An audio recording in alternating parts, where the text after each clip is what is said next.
and welcome to another night of Women's World of Fishing Monday Night Takeover.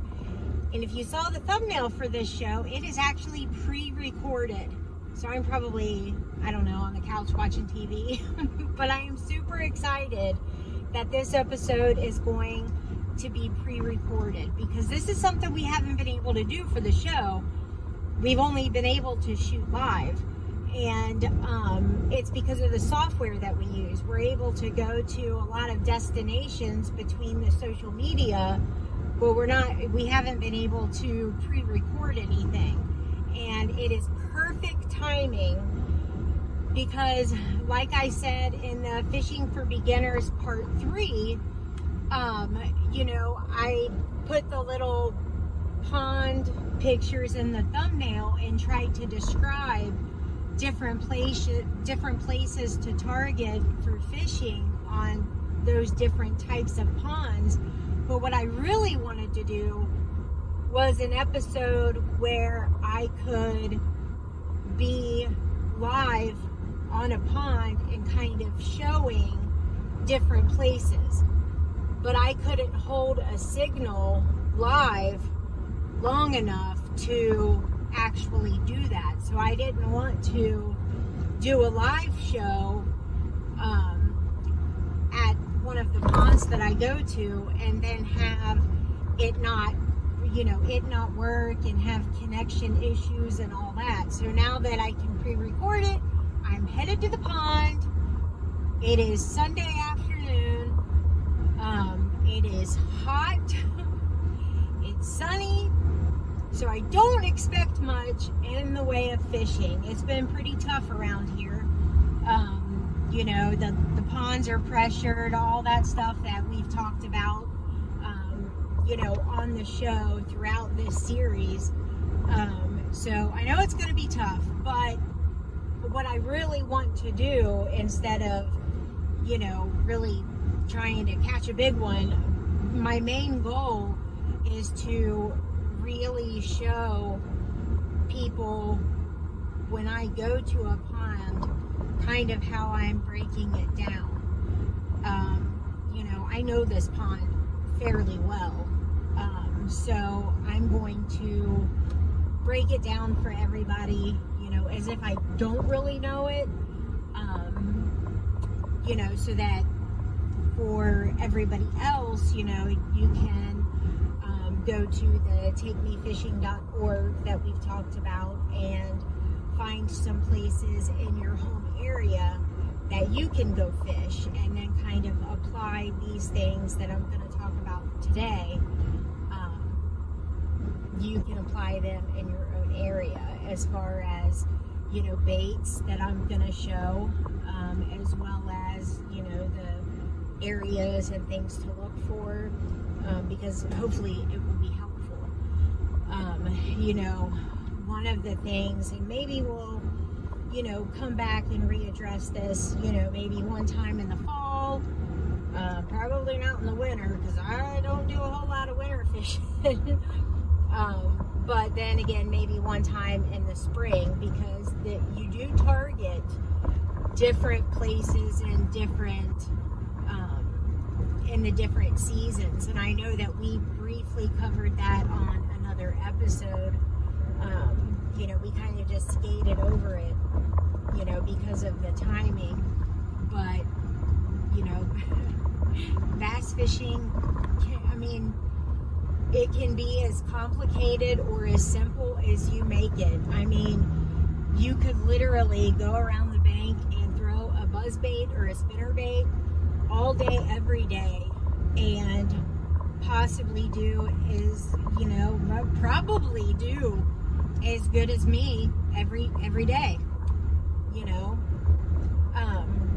because those are great baits day in and day out, more often than not. But they're also best and productive under certain conditions. So there are going to be times and conditions where you're really going to struggle as well. And days that, you know, I would definitely have the upper hand because I would be doing things more versatile. But you kind of get what I'm saying, like the baits that you choose and the timing can be everything, you know. So you could make it simple and do that and get yourself, you know, one rod, one reel, one spinner bait, maybe a couple spinner baits because you could definitely lose them, and one buzz bait. Make sure you check your knot over and over and over. You know, and you could do that and you're gonna have some fun, but you're gonna have some very, very bad days too, because some days you can't force feed it to them. So today I'm gonna stick with today's conditions, which is very high pressure, sunny, hot, pressured pond, and exactly what the conditions are, and show everybody, because more than likely that's the conditions in your area as well, is exactly that. So hopefully you'll get something out of it. I'm really hoping that, you know, this I guess way is still helpful. You know, if you still have some, you know, questions or anything like that, go ahead and submit them to womensworldofishing@gmail.com, and you know, we can still address them on next week's show. You know, leave something in the comments, or on one of, you know, our social media feeds, you know, because we'll still be able to get them. So anyway, hopefully something will happen to make this episode exciting, like catching a fish, and hopefully it's not just like a seminar and it'll actually be fun, you know. So we'll see what happens. So here we go. Hey everybody, so okay, I made it to the pond. So the first thing I'm going to do is kind of go around and point out some of the places that I like to pick on here. Again, like I said, I'm going to play it like it is today. It's super hot, bluebird skies. As you can see, not a breath of wind. So it's going to be tough, but I'm going to pretend, you know, well, not pretend, I'm going to use those conditions and go through, let you guys, you know, see some of the spots, some of the baits I'm going to use. Maybe we'll get lucky and catch a fish. Maybe, I don't know. We'll see. Let's get started. Okay, so here's a good view of the pond. If you can see, absolutely calm. And I'm actually standing where I usually fish the most because I like that tree right there, which I'll explain later in the video. But so what I like to do when I'm kind of breaking down a pond is right now there's a fish that just grabbed something right there, is because of the sun and how persistent it's been around here. I mean, we're daggone close to a drought, but is I'm gonna look for shade. And when I say that, I'm talking about, you know, shade for the fish. Shade for me would be awesome, but shade for the fish is going to be huge. And the problem with this particular pond is there is a lot of shade that's created by trees on the other side. You can get over there. Hopefully this isn't going to blur out. There is a path to get over there a little bit, but It's a pretty decent hike to get over there, and I mean, I can't really make that hike. I do have multiple sclerosis, so that's not a really good thing for me to do. But on top of that, the ticks are terrible in the summer. Basically, I mean, they have a pathway that is mowed right there that goes kind of over to right there. But you can even fish along there and you're gonna get ticks. So I go pretty much to right here, and I'll cast in front of this tree and try and get under it a little bit because it does create shade. And I'll cast out here because this is a kind of like a sandbar, but there's a few random like pieces of wood. Let me see if this will help with my glasses over the...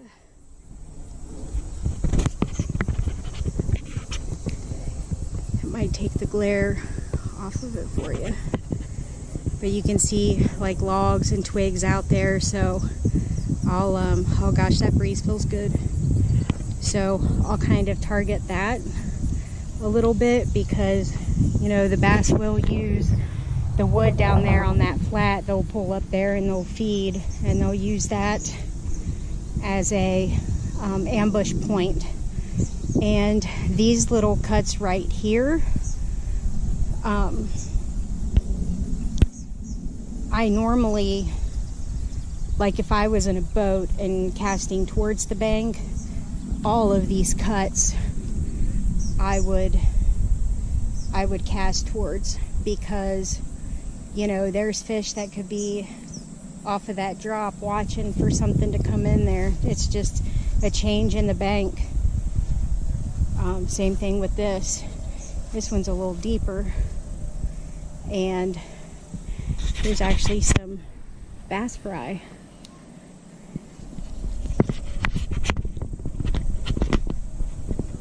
Not sure if you guys are able to see that or not. When I take my sunglasses off, I can't see it. So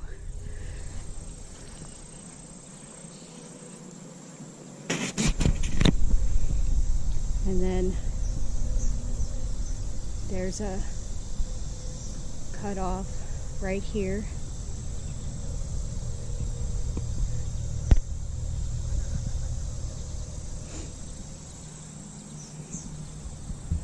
Now, if you look, I would love to get back in there and cast up under, because that shade goes really far out, and I just think that would be an amazing place to fish, but it's just not worth the risk to me. And when I'm fishing here, like in the summer, when it's sunny, this is literally my only place for shade right here. So one of the other really good places to focus on, and sometimes I just focus on this dock and that tree. I mean, I've spent, you know, 3 hours on the dock and an hour on the tree before, because the shade is that important to these fish when the temperature is this hot. So I will come over here and I will really focus out in this area. And the reason that I focus right out in there is because the state has come in and put in like fish attractors and stuff, and so I've never caught anything off of them, but I have caught fish off of this dock, and I have seen some monsters come out and chase stuff. I haven't caught a big monster off of it yet, but I've seen them. And if you go back to my my bass and gal. Actually, no, it was on Women's World of Fishing too. I did a live video in the spring with my sunglasses, and over on the other side of my bush, the bush, I was able to film a spawning female up there, her rolling on her side, and I was able to get some great footage of that. So I will, before I come out on the pier, I will definitely hit spaces like that on both sides. I'll make parallel casts on both sides, and I'm not talking about with one bait. I will try everything that I have tied on in all of these places, and I'll go down, you know, parallel to both sides. I will try to skip it as far back as I can from here, on, like I said, both sides. And over here, there's a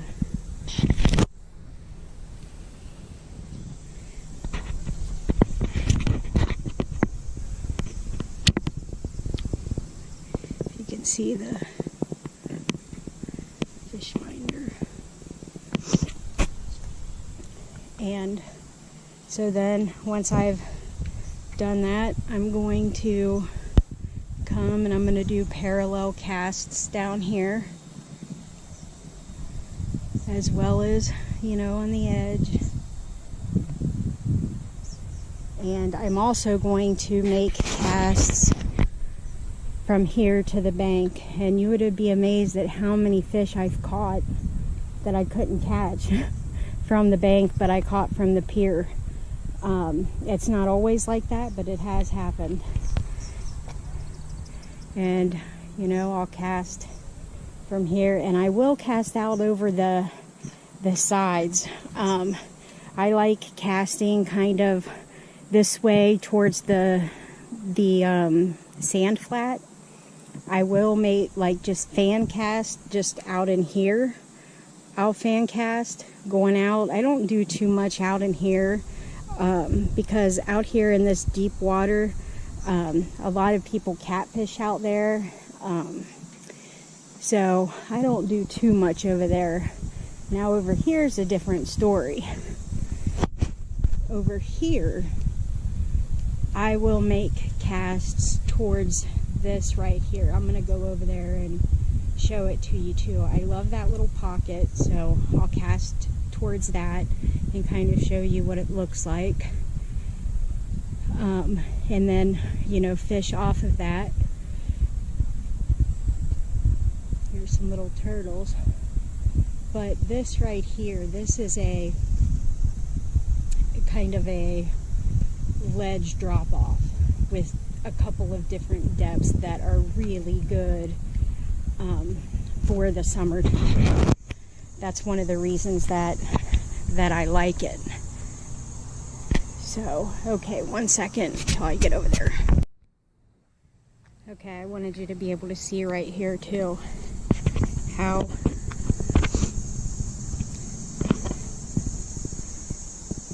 if you see those rock piles, that goes straight down and still forms a point under the water. And so I'm able to cast over that from several different angles, which I really do think is important. I mean, if you think about it, when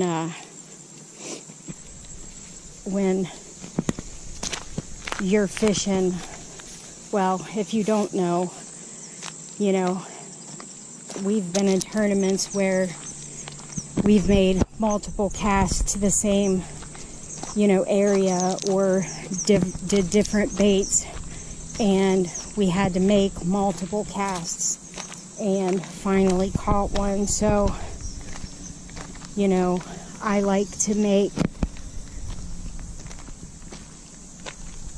multiple casts to this area right here, and I can make that cast all the way from over here. I can make it, you know, from the pier, and I can reach the pier from this rock point, and then this rock point, it goes out a pretty good ways. It doesn't, like, it drops to maybe 2 or 3 feet, and then it's just kind of, will go down a foot or so, and then it drops off pretty good, and then the shelves start coming down from this side, and this is the deeper part of the lake, and that's why in the summer, that's what I focus on, is this half of the lake. Of course, it's also the only part I can reach, but this is also the wall that in the springtime, that's where a lot of them are spawning. So I love that wall. It gives me quite a few fish, although I would love to fish over there and see what I could get. So okay, now that you've seen, you know, kind of the areas that I'm going to focus on, I want to take you over and show you my tree, why it's so important to me, and some of the baits that I'm going to start off with and why. So, 1 second.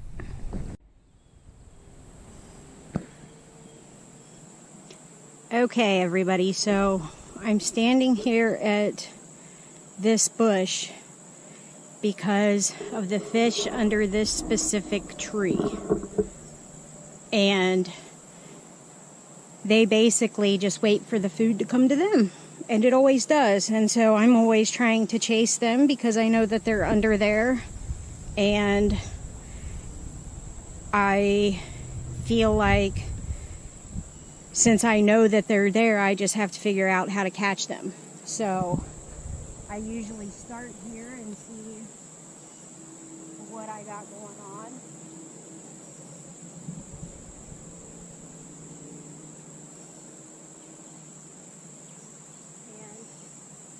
First thing that I'm going to start with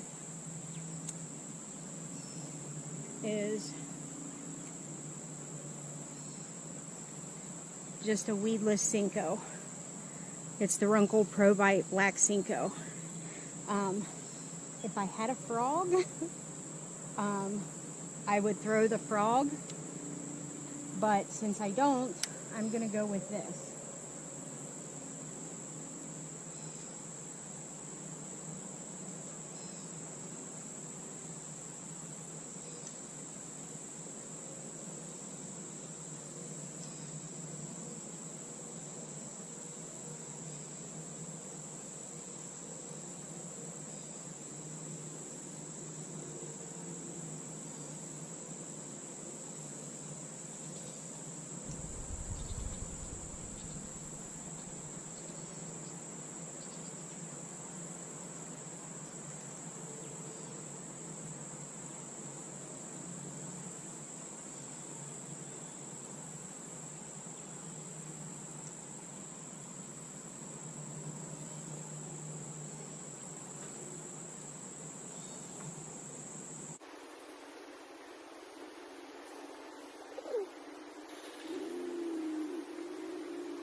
Okay, so now I'm going to throw one of these. It's a real heavy, kind of like rooster tail, and I see baby bass that are going in the tree. I see some bluegill going in the tree, and I see some pretty decent bluegill feeding. Not fishing for them, But I know the bass are definitely in there, and just gonna see if I can get them fired up.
Are you kidding me?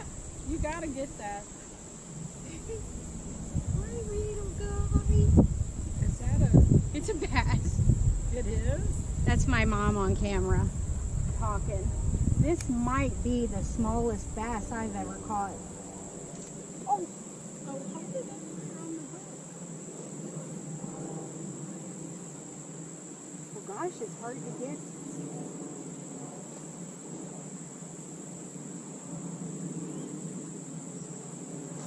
Oh my Lord. Oh, he's got a really big belly. Does that make him look bigger?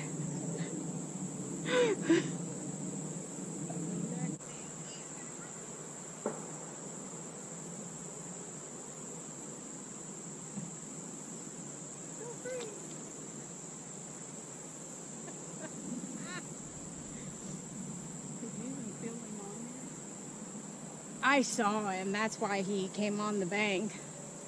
So, that was a perfection on how to catch a bass because that was a little guy. See how good I am?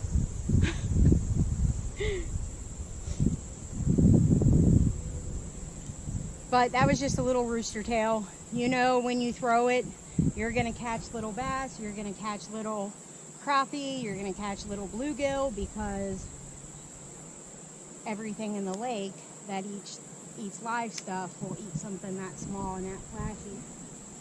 Not exactly what I'm looking for.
I found a little bit of shade, so I'm going to go over some baits that when I get here, if I'm going to go around and kind of search the pond, this is what I will start off with.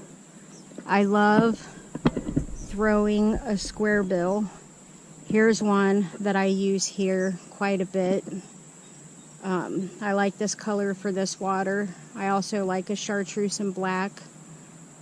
This one is a 6 gill crankbait. It goes about 3 to 6 foot. And then this is a turbo minnow made from Derek Herring.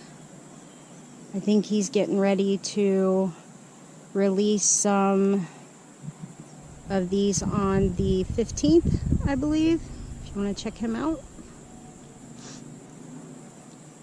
But I love throwing those.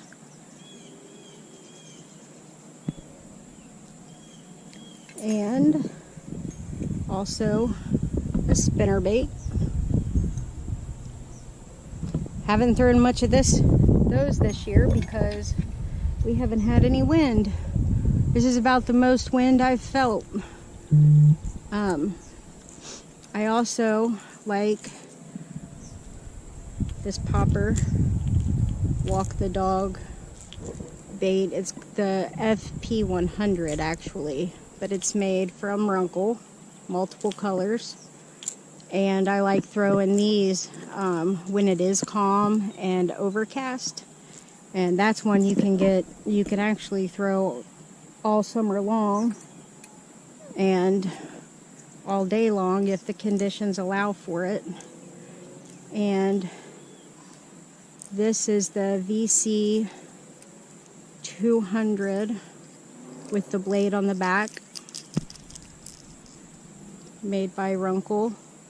They make one with a hook instead of the blade if you would rather have two trebles. But I love this color for this water as well. And let me grab some other ones. I started recording. Okay, so now I'm going to show some of the plastics. If I can't get anything on a moving bait and I start going to plastics, these are some of the creature baits that I will go to. And this is Runkle Pro Bite creature bait.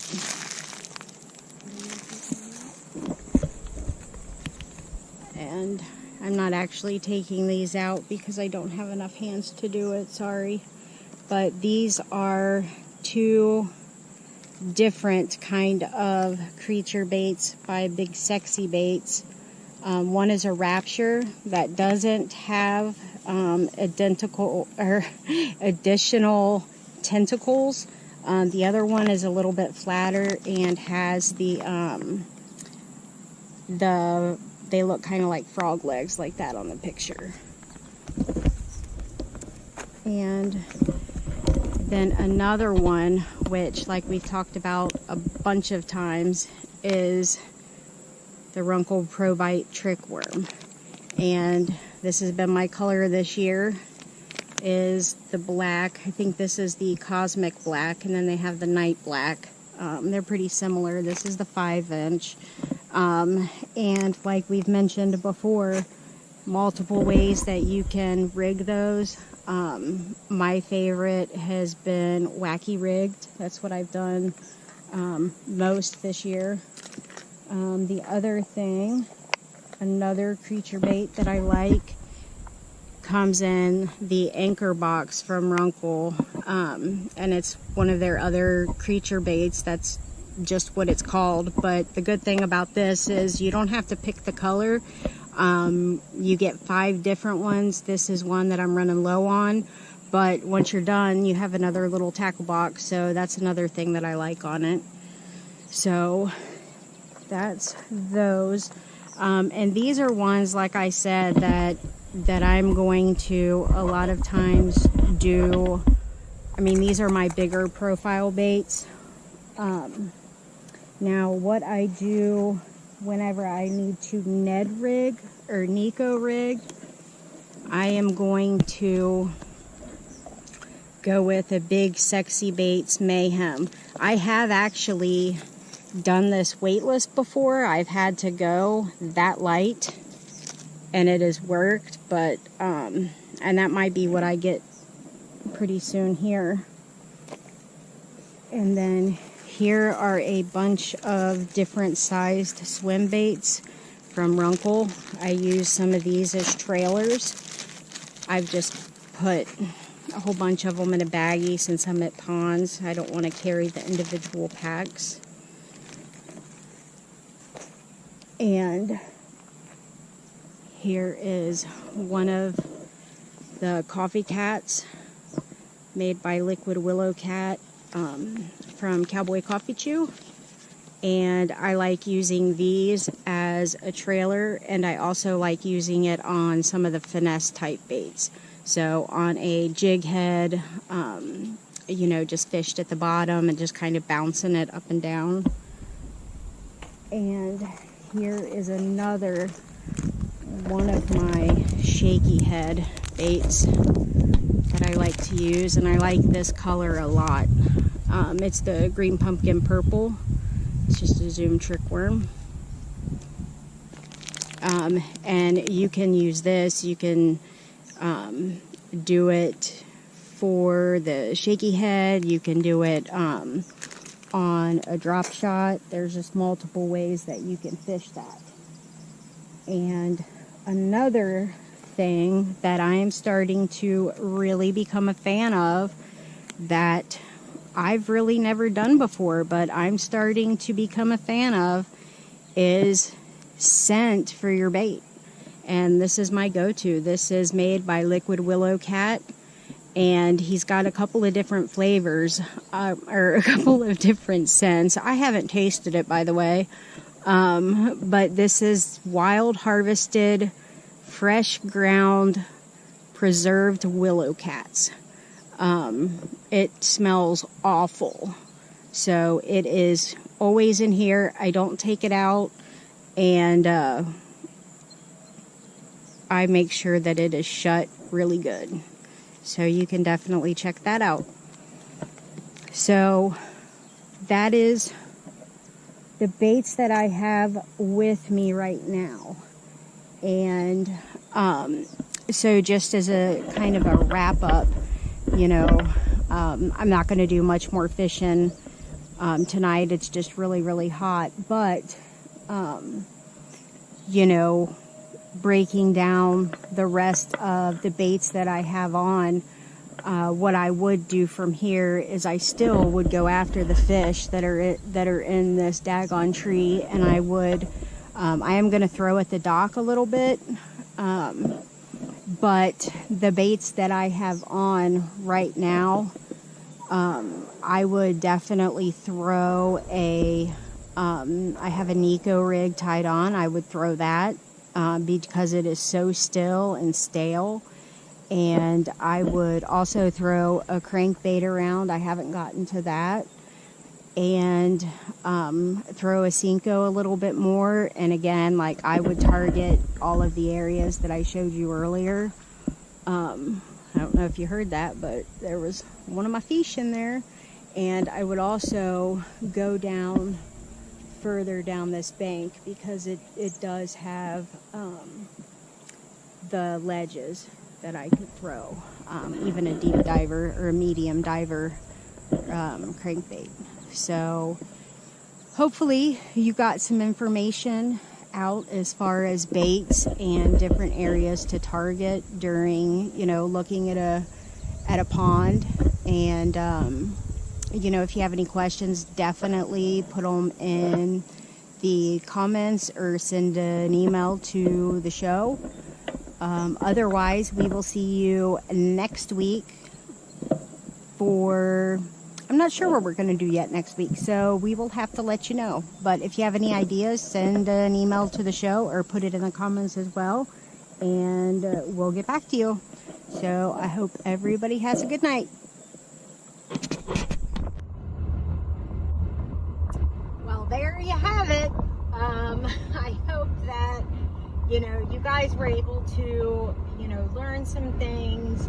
I know on this, you know, last episode, I didn't actually fish as much as I was hoping to, and you know, it was super hot out, and I did the, you know, the walk along the parts that I fish, and I tried to point out as much as I could. And then I decided to, instead of, changing baits and stuff and, throwing them in the spots, I just decided to kind of show the baits, because it would have just taken me too long to go through everything. So, but if you have specific questions, definitely let us know. Again, you can email the show at womensworldoffishing@gmail.com, or just drop a question in the comments section, or at on any of our Facebook pages, because that's one thing I don't think a lot of people realize. There's we do broadcast to multiple other sites, so not everybody, actually most people, do not watch on the Women's World of Fishing YouTube page. Most people actually watch on other pages, and so a lot of questions will come in directly to the email, or some of them will come in like on the Facebook pages or something like that, which is perfectly okay. But anyway, so I do really hope that you guys were able to get something out of the series. We didn't make it as long as we originally intended, because we were going to include certain things per season, and make it really, I guess, really focused on certain things per season. But I think that if we just do that during the season that it's on, I think it'll just be more applicable. That's why we just decided to stop it at summer, so we can use the information, see how it works, and then we'll come back and do some videos in the fall for the fall transition, and stuff to use, stuff to what to target, and just go from there. But I really did enjoy doing this back to beginners, and appreciate everybody that's tuned into the series and who's gotten stuff out of it. And if you guys come up with a specific video that you want us, or a specific video or a specific live show, just let me know, and we'll try and get it in, and see how we can help. But I'm almost home. I'm burning up and tired, so this time tomorrow, again, I'm probably still watching TV. But hope you guys have a great night. I hope you guys have a great week. I hope you guys are still catching them all over the country, or wherever you're at. And hopefully I will be soon. I hope. All right.